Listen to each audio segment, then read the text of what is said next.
Welcome to the Reform Standard. I'm Tony. Let's get started. Question 27. What misery did the fall bring upon mankind? Answer. The fall brought upon mankind the loss of communion with God, his displeasure and curse. So as we are by nature children of wrath, bond slaves to Satan, and justly liable to all punishments in this world, and that which is to come. So we've moved out of the sort of ethical dimensions of sin and the transmission of original sin, and we moved into what I've been calling the ontological or the existential consequences of sin. And so with question 27 here, we start to get into the actual experiential results of the sin that all of us suffer under until salvation or redemption in Christ. And so here, the sort of chief existential consequence or suffering that we see is the loss of communion with God. So I think sometimes we think about death or about pain or loss. We think about suffering as the sort of the consequences of sin. But the divines here are not sort of randomly putting this first, because all of these other ones, as they demonstrate here, all of the other things that we feel as a result of the consequences of sin, all of those things flow out of the fact that we're no longer in communion with our Creator, with our source of life, that although He still sustains our being, even prior to regeneration, He sustains our being as an enemy. God is our enemy. So I don't remember who it was, but I've heard it said in Reformed circles that our problem is not with sin, it's not with death, our problem is with God. And so salvation comes about to reconcile us and to restore the communion that our first parents had with God, to restore that to us. And in restoring that, some things are restored instantly or immediately, and some things are restored progressively, and some things will only be restored in the glorification of our bodies on the last day.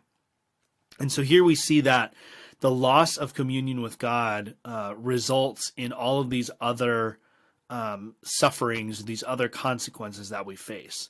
So the loss of communion with God also brought about his displeasure and curse. And so because of that, we're by nature children of wrath, and we're by nature bond slaves to Satan. I think that's something else that we often miss when we think about the consequences of the fall, is that not only are we covenantally cursed by the consequences of the covenant of works, but we are also brought under the dominion and the kingdom of darkness of Satan. So it's not the fact that it's not the case that our results after the fall or our state after the fall is some sort of neutral state that includes suffering, but where, as Paul says in Colossians, we were under the power and the kingdom of darkness, under the powers and the principalities of the air.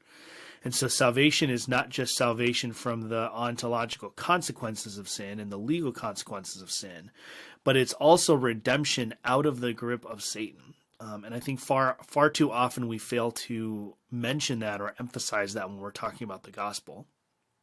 And lastly, we see that the divines here, and they're going to expand on this, so I'm not going to go into it in too much depth, but we are justly liable to all punishments in this world and that which is to come.